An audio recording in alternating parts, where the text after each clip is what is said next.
Good afternoon, and welcome to the Baylor Executive LLM and Litigation Management's monthly roundtable. If I sound a little hoarse, we'll call this one COVID edition.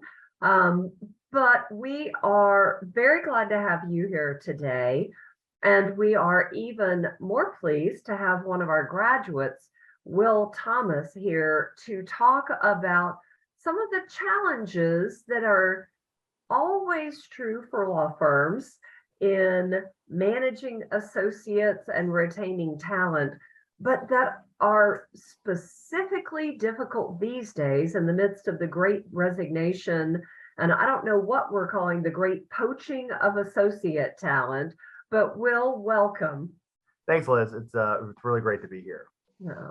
You know, we spend a lot of time in the LLM talking about teams and how you put them together, but I would love to hear a little bit about your unique background on teams and how they work, because the law was not your first career, as I recall. No, it was not. So prior to going to law school, I graduated TCU undergrad. And fortunately for me, Baylor has not held that against me. And I went straight into the Army. This was in 2007. And then I was deployed to Iraq in 2008 and 2009. I spent 6 years in the Texas Army National Guard. 3 years of that was on active duty.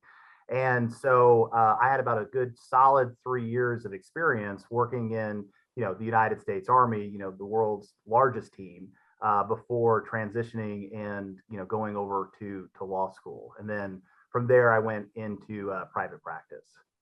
So what about that experience? And I use the term that kind of broadly because it sounds like there were a series of pretty intense experiences in there, informed your view of how teams could work and should work. Yeah, it's always been interesting because I've dealt with a lot of lawyers, and that's sort of all they've known. They went to law school and they went straight into private practice. But for me, I had just a very different experience, which was, I graduated from college. I did ROTC. I was an officer, and so I went straight into leading a platoon of about 40 soldiers. And on top of that, it was the Texas Army National Guard. So all of my soldiers were, weekend warriors, and you had to pull together a team of individuals. And I think this was a real strength for us, but individuals who had come from very, very different walks of life, have very, very different goals sort of personally, but then are sort of all united on this same mission, which was for us to deploy to Iraq and to accomplish our mission there, and bring everyone back with all 10 fingers and all 10 toes, which we did. But having that experience again as a very sort of young officer, 23 years old, it really sort of taught me a whole lot of things, which is, one, we rise and we fall together as a team. There is no individual in the Army. The smallest fighting unit is 2 soldiers. It's your buddy team. And for us to be able to prevail, for us to be able to do and accomplish the mission, we have to work together. And what that mission taught me, especially going to Iraq, is there are a lot of people with a lot of very good, talented skill sets that are not the same as my own. And how do you leverage and identify strengths and weaknesses and pull together these teams to ultimately have sort of the strongest fighting force? Well, that certainly makes a lot of sense in terms of bringing those concepts to the law firm world. But it strikes me there's another pretty significant difference in really cutting your teeth as a leader in the Army. I don't know about you, I've never been in a law firm that had a distinctive hierarchy that actually worked. There's sort of this, managing partner, partnership committee that always felt a lot like herding cats. How's that different in the military? No, that's the thing. As soon as I started private practice, it was like a huge culture shock to me. In the Army, if I was a lieutenant, I'd say, look, I'm in charge of my platoon and I have my commander who's in charge of me. We have our platoon sergeants, our NCOs. there's the section leader. This is what this person does. This is what that person does, and it's a well-oiled machine, and everyone has an identity and understands really in large part sort of, what their lane is, and then also how to cover down on someone else's lane so that, it's the next man up that, if necessary. And so you had this very, very well-defined, organization. And the thing that I kind of always loved about the Army is that's at the lowest level, and it goes all the way up to the theater level, in Iraq. Everyone knows everyone else's role, what they're doing, and sort of, what that person's mission is, and then I show up to the law firm, and on day one, I get like 3 or 4 different assignments from 3 or 4 different partners, neither of whom are talking to each other, neither of whom, because it's their own work streams, and having to sort of balance that as an individual and looking around and going, this just feels like bizarro world. Like, how on earth can you succeed in a law firm, and can you move your cases forward when you're getting assignments, and for me at one point I was getting assignments from all 10 partners at our law firm at the same time, and I was told, oh, it's because you're really good.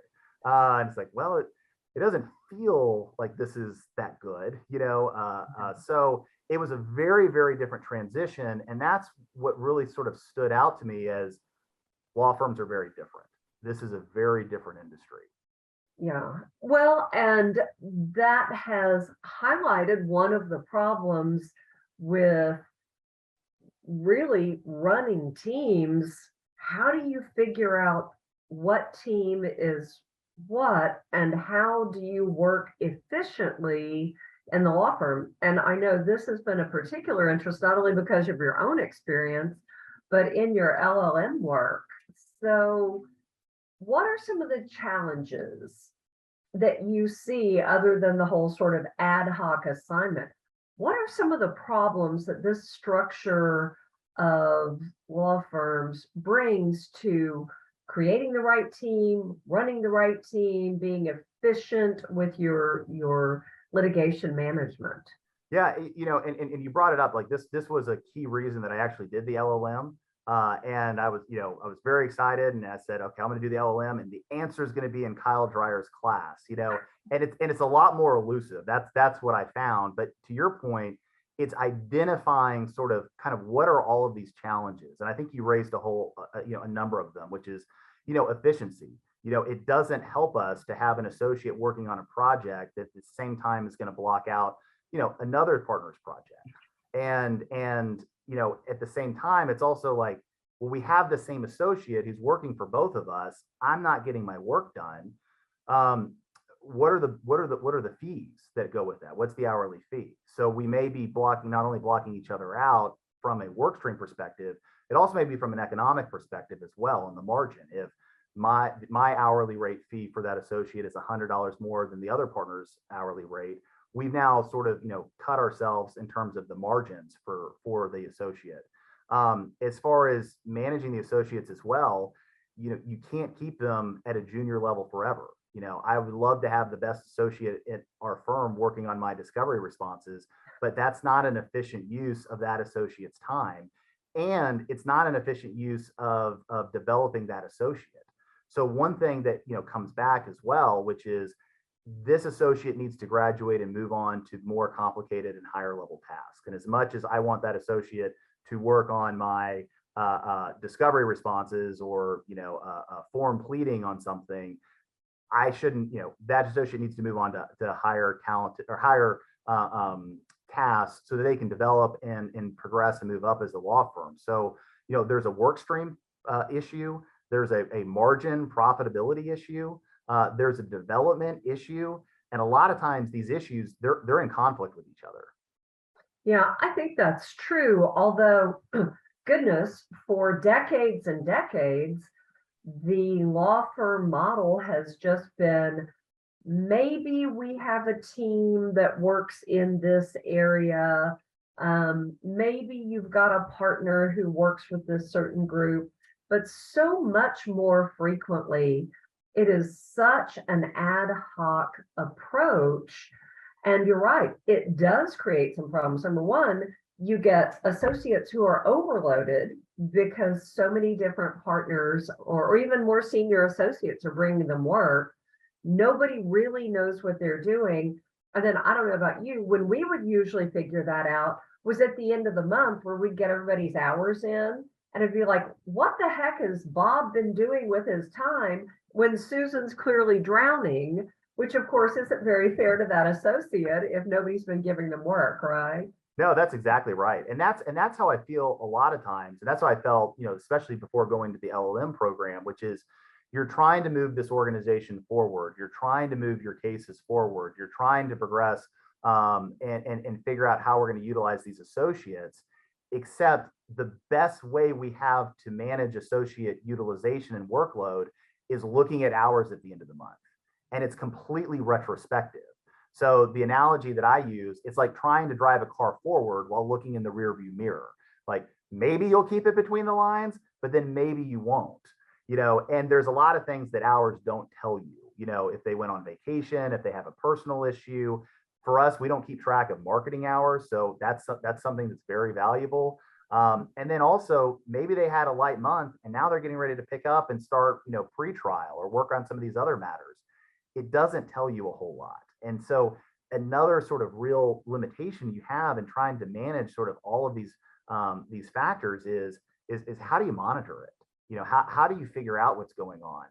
And one of the things that I did once all of a sudden I started, getting work from, all 10 partners at the firm is, and you can't see this in my office, but I put a dry erase board in my office, and I wrote everything out on that dry erase board. And so when a partner would come in to tell me like, here's what I need you to do, I'd kind of, look at the dry erase board and start to, fill it in, and that would give them some type of visibility. But then again, that would be just for me. That's not for all the associates. And, our firm, we have 4 offices and associates, scattered all over the place. And now with COVID, people are working from home.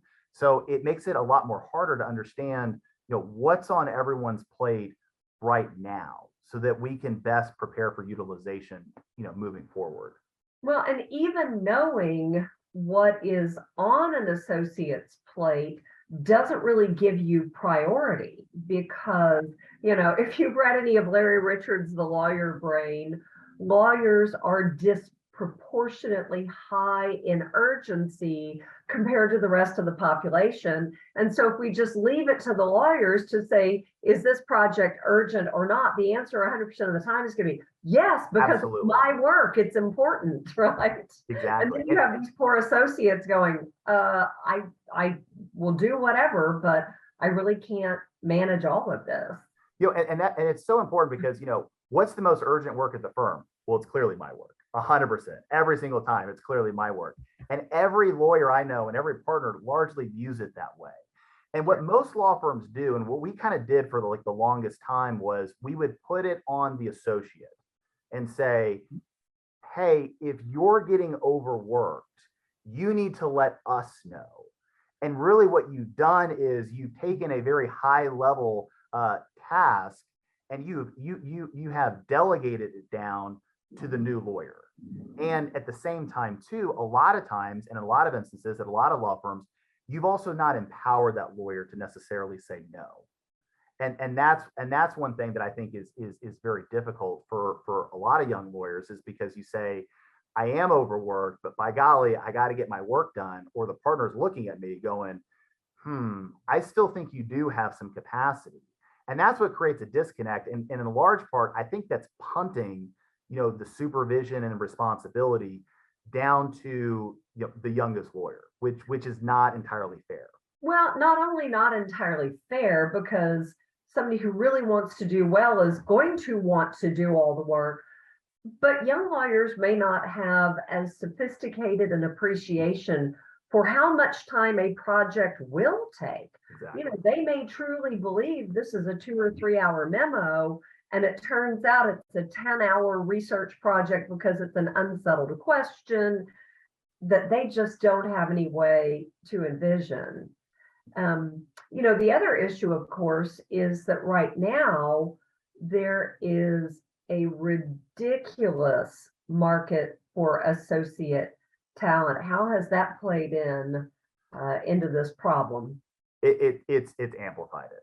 I mean, it has taken what I think has been traditionally a problem that's been growing, especially sort of with the millennial generation that continues to fill the workforce. And I think it has skyrocketed because if you can't figure out associate utilization, if you can't figure out proper work-life balance for your associates, they're getting calls. I mean, at their desk. I mean, it is incredible, and this isn't a knock on the legal recruiters. I have several who are my friends, but it's so brazen that they're literally calling the law firm desk saying, "Hey, can I talk to this associate?" It gets patched through the associate and says, "Are you interested in a 5 to 8 year associate spot at a firm that's sort of down the street?" And if you're the associate, it's very easy to start saying, "Yeah, I think the grass is. It sounds a lot. It looks a lot greener over there. I like what I'm hearing over at that other firm, and I'm not content, and I'm not happy here." And the cost to replace the associates it's pretty significant. Two, if you can then find the associate to then replace the other one, and there's a big economic cost that goes along with that as well. Gosh, the onboarding process. We were talking at a conference about the Great Resignation, and there's sort of an apocryphal story about how 53% of that millennial generation will move within the next 2 years. Mhm. And if they're unhappy, rather than go in and say, "Hey, Will, this really isn't working for me. Can we work it out?" They'll get on their lunch hour on Indeed or call a recruiter and, look for another job. And this story was being told at this conference, and somebody raised their hand and yelled, "Why wait till lunch?" Yeah, no, that's exactly right. And if you can figure out also the associate utilization, or if you can get a good sort of reputation when it comes to we're trying to balance associates. And again, the other thing too is, this is litigation. That's what makes this, I feel, especially tough. Is things can come in. We anticipated the other side would file for summary judgment late in the case. They filed for it early in the case. We need to go get an injunction. Just yesterday, I had a call from a client that said, "We really kind of want to slow pay this case." And now all of a sudden we need to get in front of all of these other cases that are out there. And so, the things that you're balancing, again, are largely, I mean, they're also out of your control. But I think as a leader and as a manager, and this is kind of going back to my military background, it's to understand, well, here's what the conditions are. Now, how can I sort of change the processes, procedures, or what can I do to try to mitigate that on our force, on our team itself? And that's where I think the real leadership, has to come into play. So we've talked about the problem on the firm side. We've talked about the problem on the younger associate side. Give us the magic fix. Well, how do you become, and I know you've already, spoiled it for us by saying there's not a single magic fix, but this is a problem in every law firm I've ever worked in, everyone I know of. Everybody's trying to figure out, how do we get a handle on the workload, balancing it out, developing talent, moving people up?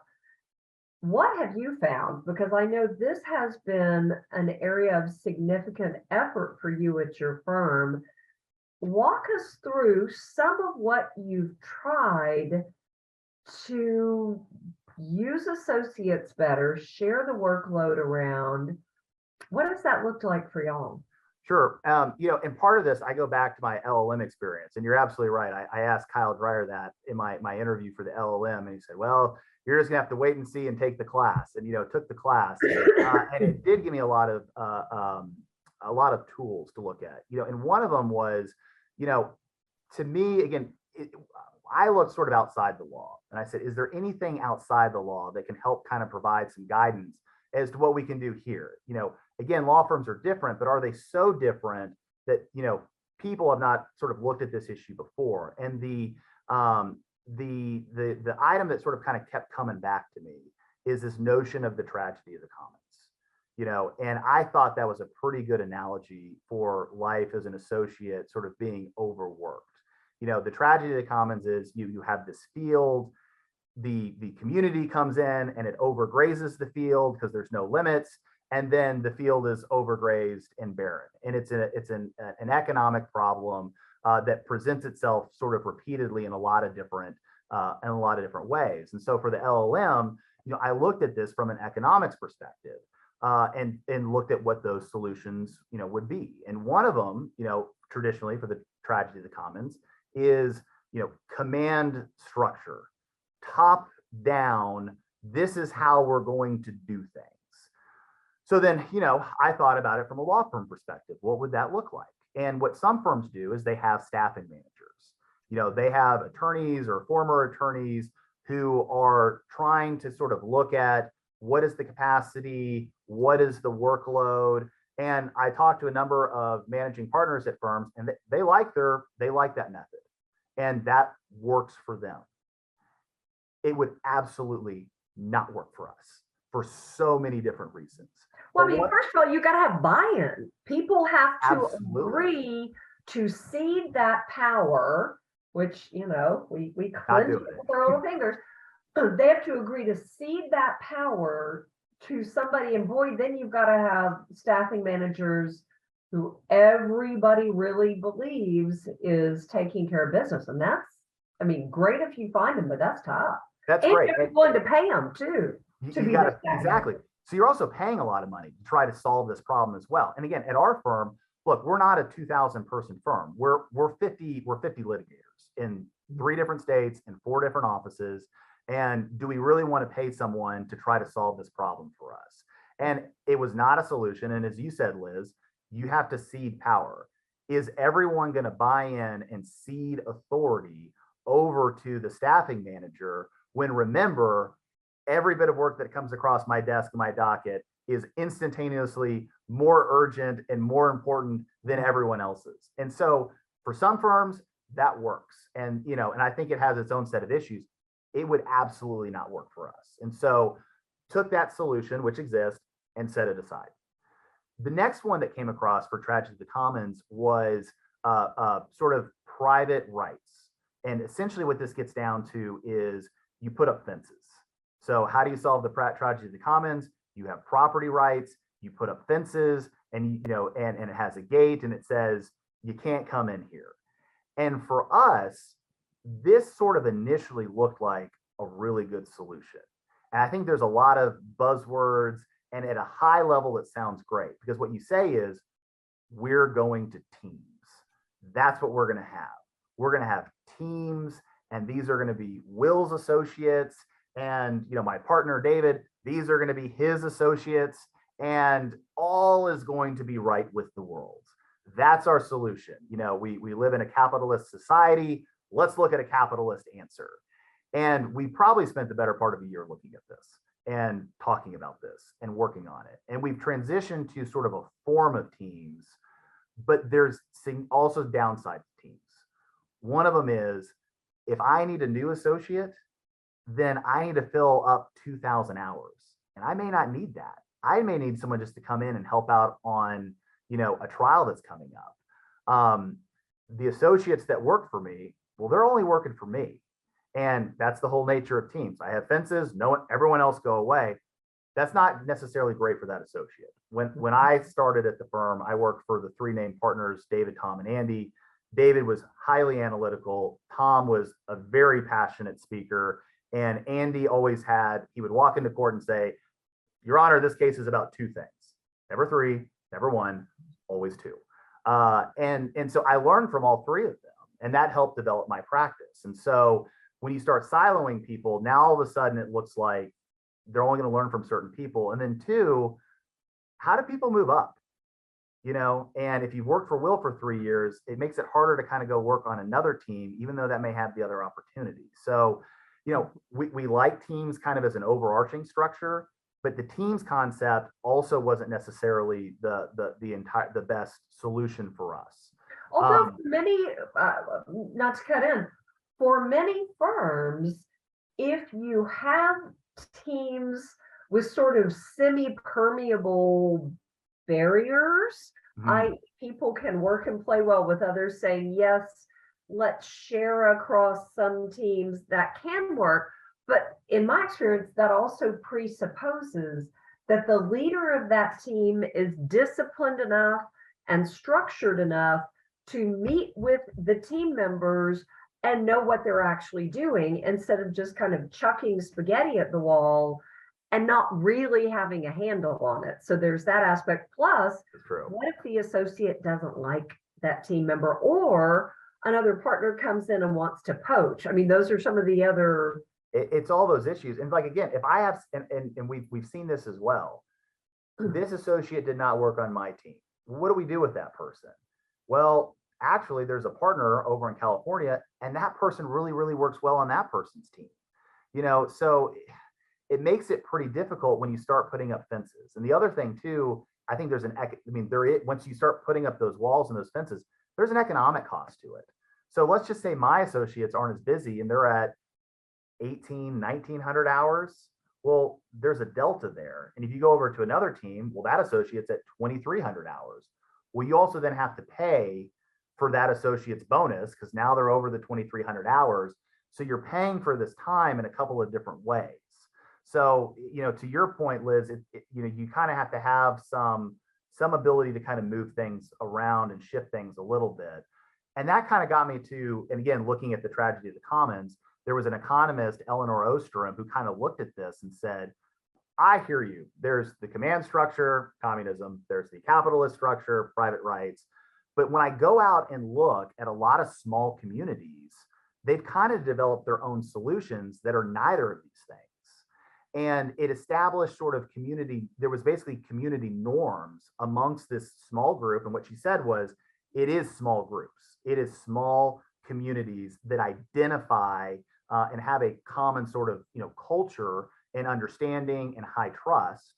And with that, they're able to kind of develop their own community norms, rules that they follow that allow them to sort of avoid both of these scenarios. And so what I worked on for the LLM was to say, can you adapt that to the law firm? Because it sounds as if most law firms are ideally situated for that. Our firm is 50 lawyers. Even if you kind of look at, bigger firms or even smaller firms, we're together because we do have a common identity.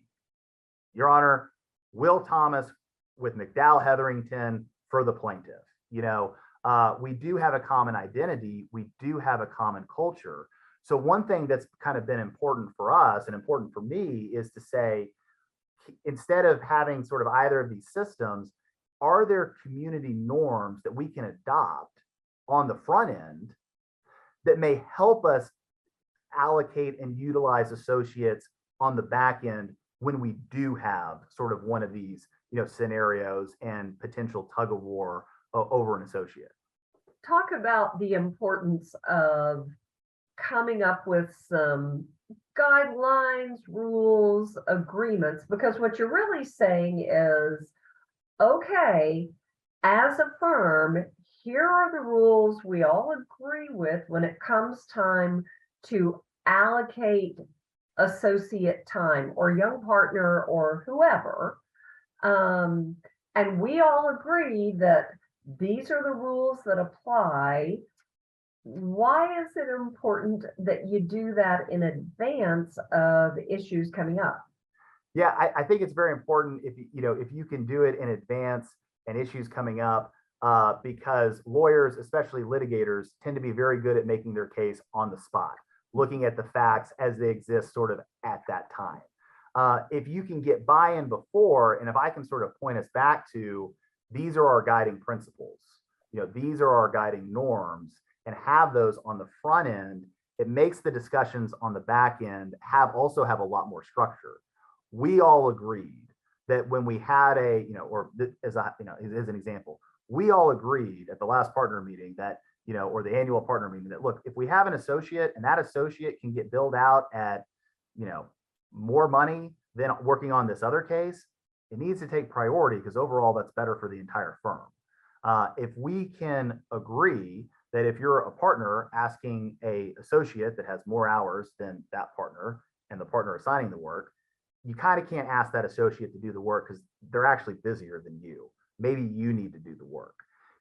If you have a client that may be at sort of this tier level, and you want to develop that client, they don't have a lot of cases. You need to be looking at this level of associates or this kind of grouping of associates who need those developmental opportunities. And if it's a one-off case, that sounds like a good developmental opportunity for that associate. And so if you can kind of pin these down on the front end, it makes the discussions on the back end have a lot more structure, and potentially you can reach additional agreement. Not necessarily always. And that's what Eleanor Ostrom kind of talked about, as part of these community norms. Maybe we do have to have someone who comes in at the end and says, well, here's what we're going to do. And that is kind of where you get a managing partner involved for us. And again, these are, free conversations. I had that with an associate. We kind of looked at the community norms that we had, and he kind of weighed in and said, I think this is where it needs to go, at least on this one. But for the most part, we try to get consensus. And that's kind of what gets to be important for a partnership, especially our partnership, which is to build consensus. And so we start on the front end and we try to hold ourselves to that on the back end. Well, I hear some of your guiding principles. How easy is it to get people to agree that if we can bill the associate out at a higher rate on a given case, then they get poached, even if it means the partner ends up having to do the work himself or herself? Has that been a bitter pill? Yeah, well, I mean, that is a bitter pill, but generally what ends up happening with it is to say, but then here's this other associate and they have capacity and they need the developmental opportunity. And so, let's see if we can swap one for the other. And ultimately, again, this is being driven toward the common goal, kind of for all of us. But if we can get those opportunities to the other associate, the idea is that it's a win-win. I can get the associate that I need on this work, who I can actually bill out at that rate. I may not be able to bill this associate out at that rate because of where their skill set is. But then if that associate can get that work, then all of a sudden, potentially we have a win-win. But it does require being able to have a high trust factor and build toward a really a common goal. And like I said, those are discussions. And sometimes, the discussions aren't as, they can be heated, because we're all lawyers trying to do what we can for the best for our own clients and our own work streams. But having those parameters and being able to talk in a similar language is generally, pretty helpful. Well, and from a firm perspective, we do see partners who don't work that hard, who have capacity, but don't like to acknowledge that they have capacity. I mean, I can see this being a little uncomfortable at the partner meeting, but again, if the goal is we all want to do well, we all want to be sure there's pie for everybody, the ability to identify that, either because you've talked in advance about, okay, here are our metrics for hours that partners should be billing, or if you're out being a rainmaker, great, we need that. But again, those kinds of conversations, lawyers are typically not great businessmen. Well, they're not. And this sounds like conversations that would force you to talk a little bit about the business aspects of the firm as a group. Yeah, no, that's absolutely right. I think that's 100% accurate. Because again, what I focus on is being a lawyer. I mean, my to use an Army term, my 50-meter target, the target that's right in front of me is I got to get this done for my case, for this client, for this docket, for the, on this judge. And it does become having to shift gears and talk more about the business generally. But I feel like when we do that, it does put us in a healthier position. It does put us in a healthier position. And it does then start to bring in these additional conversations about the associate. The one that we brought up was, on the hourly billing rate. But the other two is this a developmental opportunity for that associate? And then when you kind of put it that way, I think sometimes it does sort of shift people's perspective, because we do want our associates to succeed. Everyone wants their associates to succeed. And that starts giving us sort of the ability to have that conversation.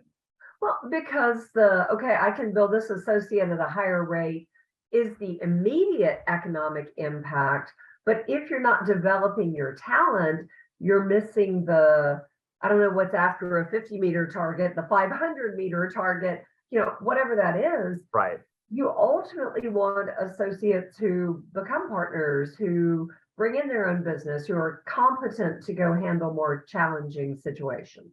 Exactly. And you talk about, lawyers not necessarily being good, good businessmen, or that's not necessarily traditionally in our wheelhouse. But the other part of this is being teachers and it's being coaches. And you have to develop, those associates. And if you don't, you're absolutely right. You're going to get snake bit. And going down the road, you're going to have to be looking to replace that person or replace new people, as opposed to you developed your own organic talent. And that's one thing we've seen at our firm.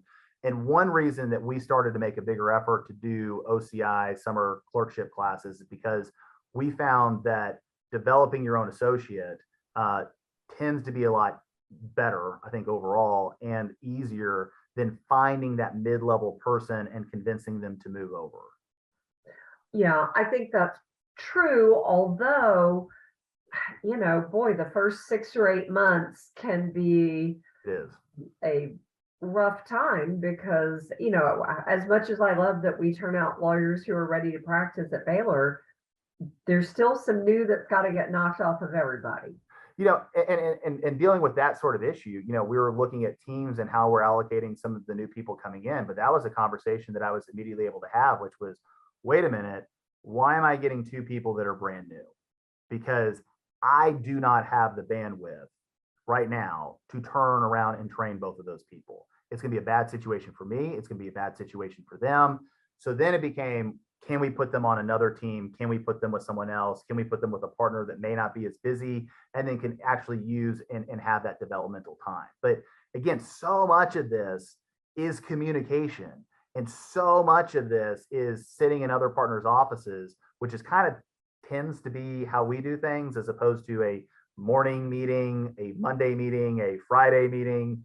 Mm-hmm. It's going to other people's offices and trying to come up with these solutions. And it takes time. That's the big thing too. It takes a tremendous amount of time to try to get this right.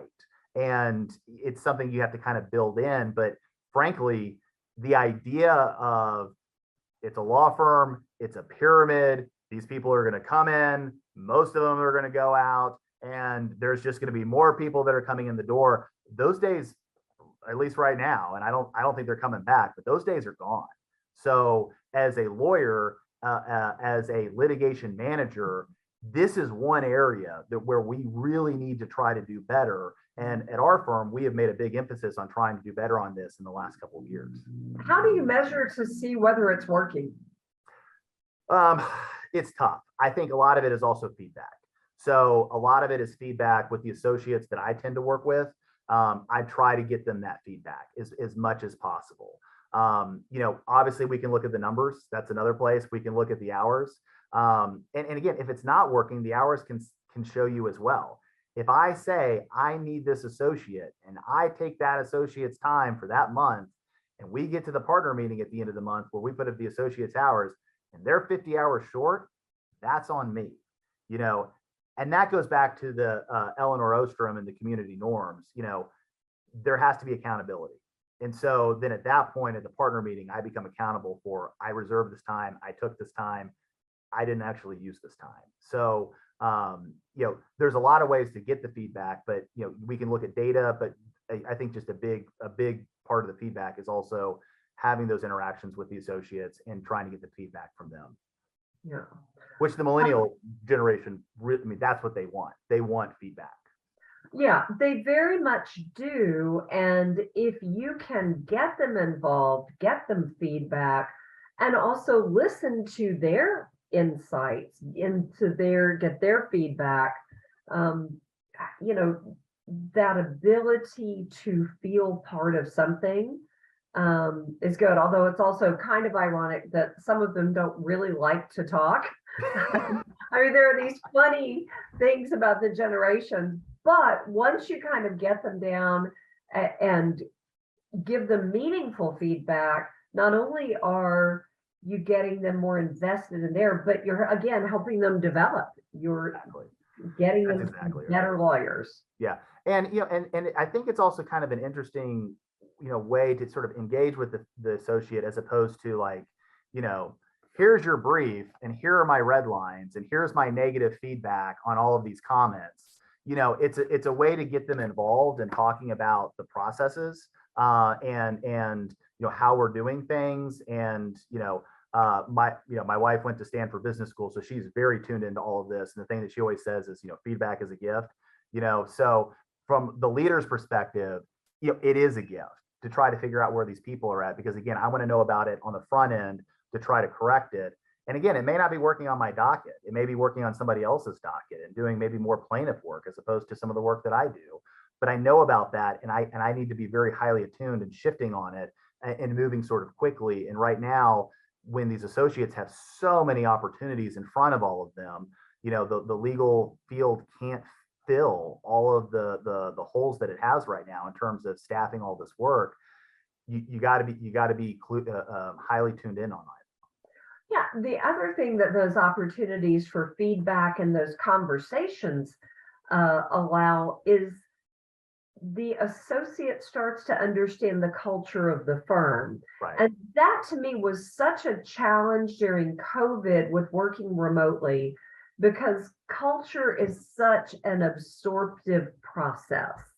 You listen to other people, you hear what they're talking about, you're doing that. And boy, if you're not even in the same building ever, how do younger associates learn what your cultures and expectations are? Yeah, and we have moved back to office, and we were very, I think, early on that move back to office. We wanted people to feel comfortable, but we have defined ourselves as an in-office firm because of that reason. So you talk about the physical limitations. That is one. COVID was huge, and I think it made it very, very difficult. We've said we need to get back to office. Litigation's a team sport. We have to work together as a team. The best way we can do that is by being, in the office. But another one, Liz, is sort of, I'd say the intrinsic or sort of the inherent traits. We took a strengths test at our firm, and it was like 36 strengths. Okay, my number one strength was consistency.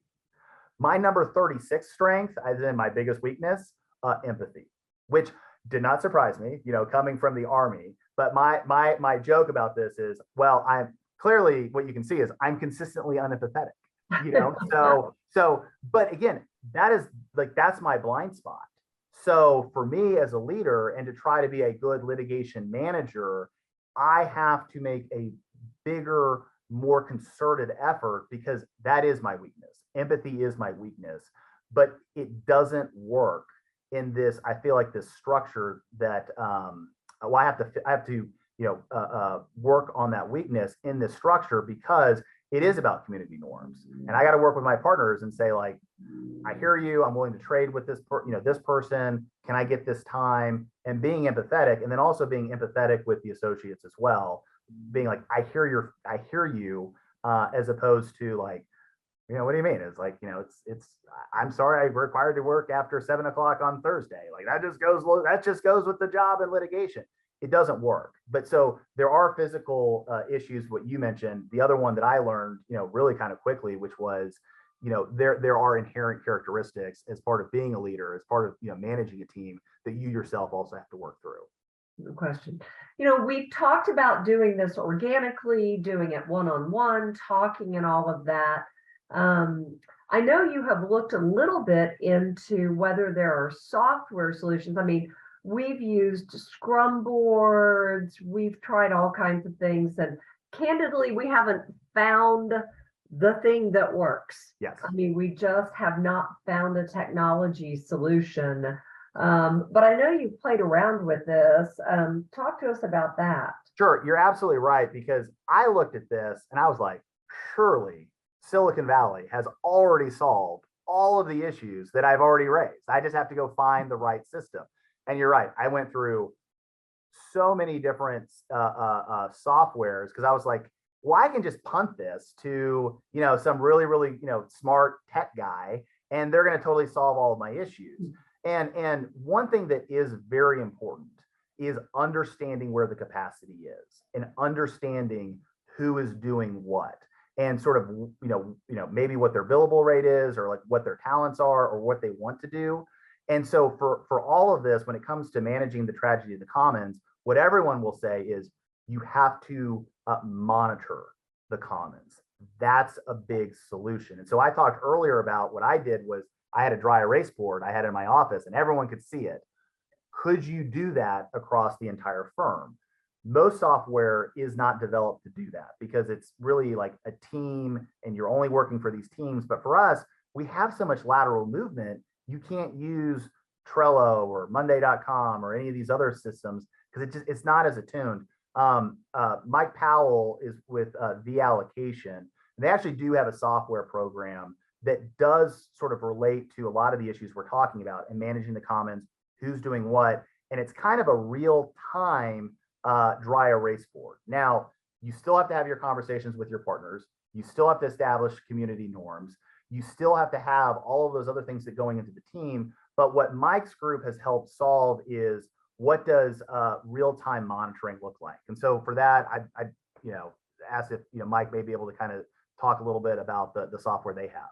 Yeah, we were going to just have a quick, maybe 5-minute demonstration of how that might work. Obviously, if you want to know more, you can track Mike down at the Allocations. But Mike, welcome. Thank you for joining us. Give us a quick view of what the software looks like.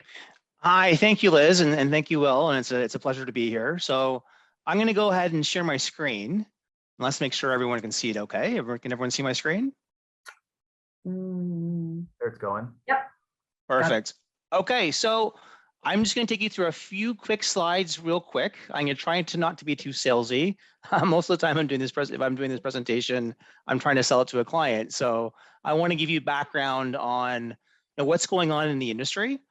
We work with 95% of the ML 100 and about 500 law firms total. So we're very close to the forefront of talent management in the legal world. I'm going to skip a couple slides here. Here's what we're hearing from our clients. And a lot of it is touching and complementing on what Will was saying. So what's wrong with the traditional work resource allocation process? So we're being told by our clients, and again, we work with them with 95% of the ML 100, there's an inequitable distribution of work and opportunities. There's an over and underutilization of associates. I mean, Will mentioned, he would have 10 partners call him to do work because he did good work. But what about the person that didn't get the chance to show that they can shine as well? We also know, and we're hearing from our clients about the associate attrition due to burnout or lack of development opportunities.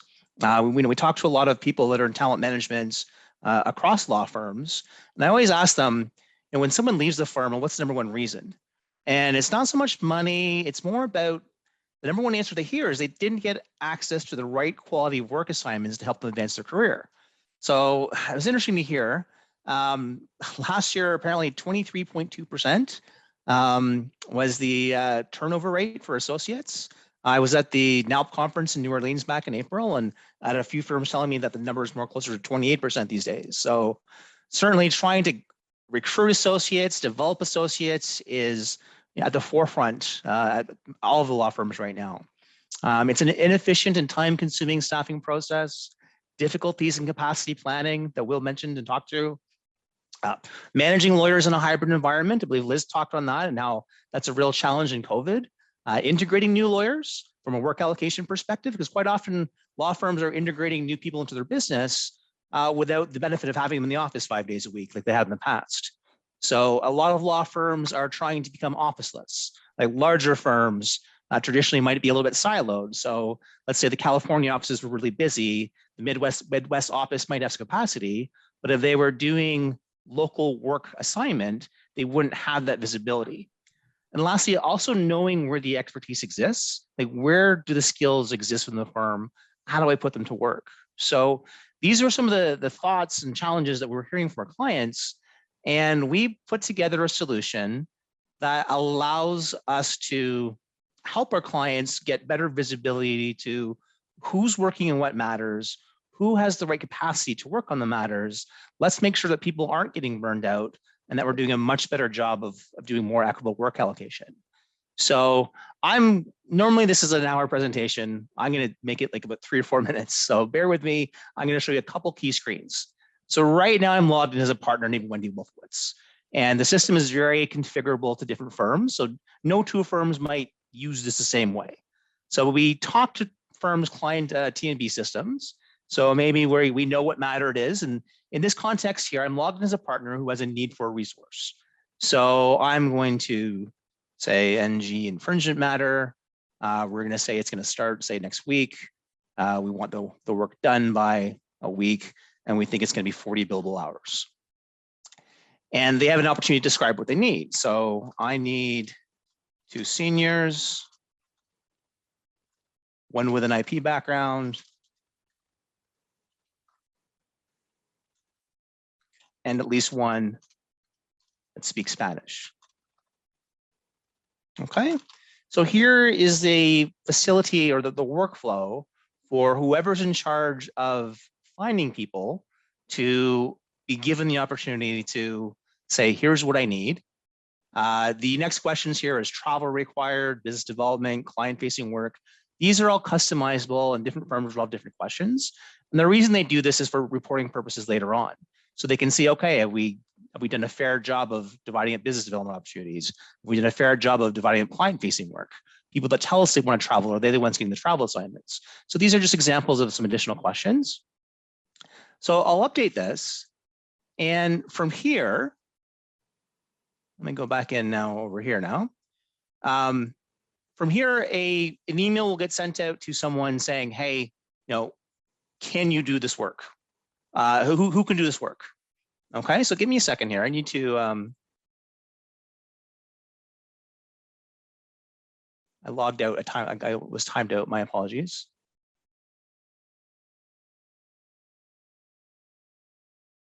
So partners made a request. And now whoever's in charge of actually allocating the work gets an email that takes them to a screen that says, okay, well, here's the matter that we're looking to allocate work to. I need 2 senior attorneys, 1 with Spanish, at least 1 with a physics background. So they'll come in here and actually assign the work. So they'll come in here and have a screen here where it allows them to add associates. And in doing so, they can figure out, okay, well, who's got the capacity to do what? So there's different search filters here. So they can come in here and they can determine, okay, well, who's busy, who's extremely busy. So they can turn off these flags. They can turn on additional filters. So if I said, okay, I need someone that has an undergraduate degree in physics, then I can make sure, okay, let's make sure we get someone with an undergraduate degree in physics. The filters here are entirely dependent on the firm.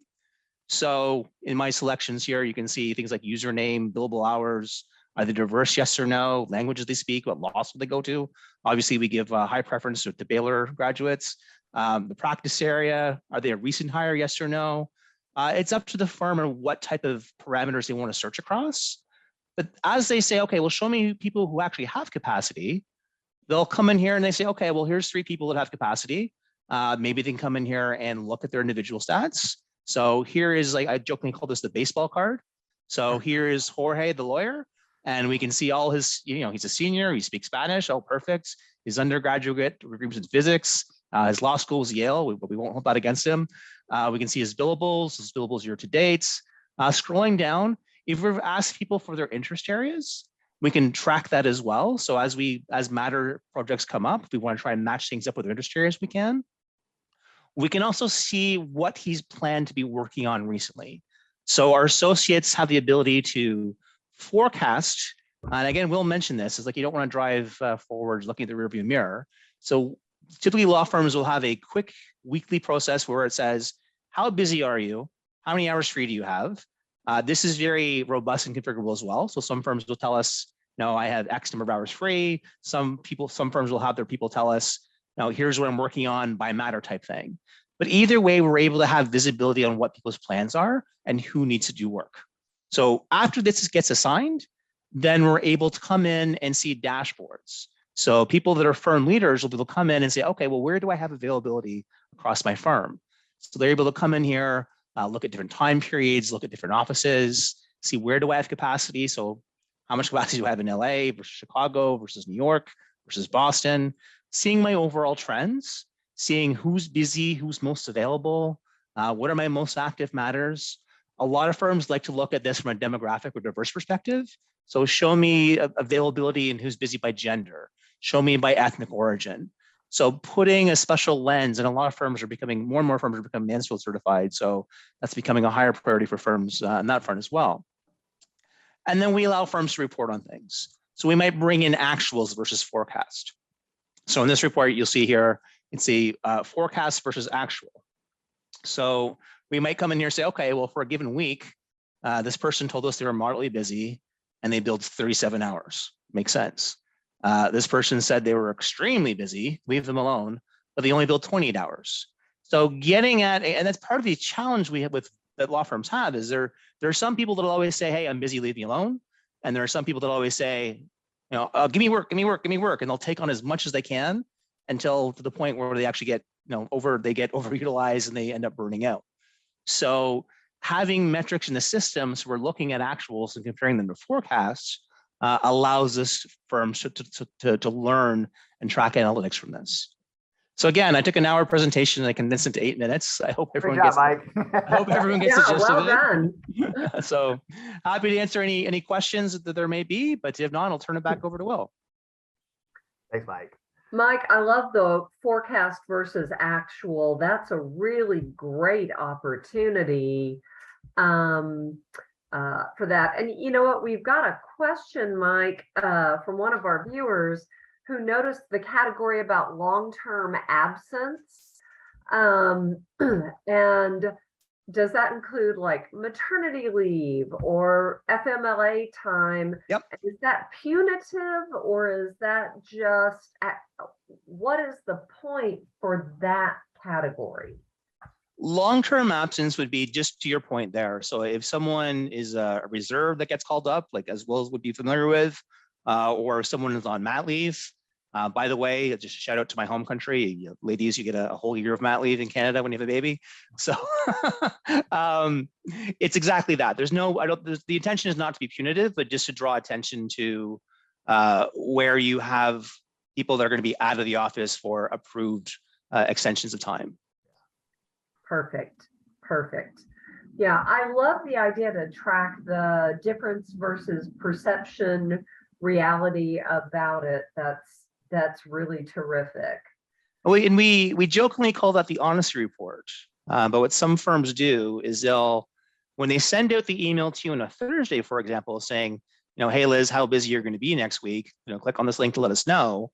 They might also include in the email, by the way, you told us you're extremely busy this last week and you billed X number of hours. So hopefully for your sake, it was a good number if you said you're going to be extremely busy, but it just, it helps people realize that people are looking at this and, and it's in their best interest to get the work they want and the balance that they want to make sure they're giving us accurate information. Yeah, terrific, terrific. Well, I can't believe it. We have blown through an hour already talking about this. Thank you, Mike. Thank you, Will, for your time.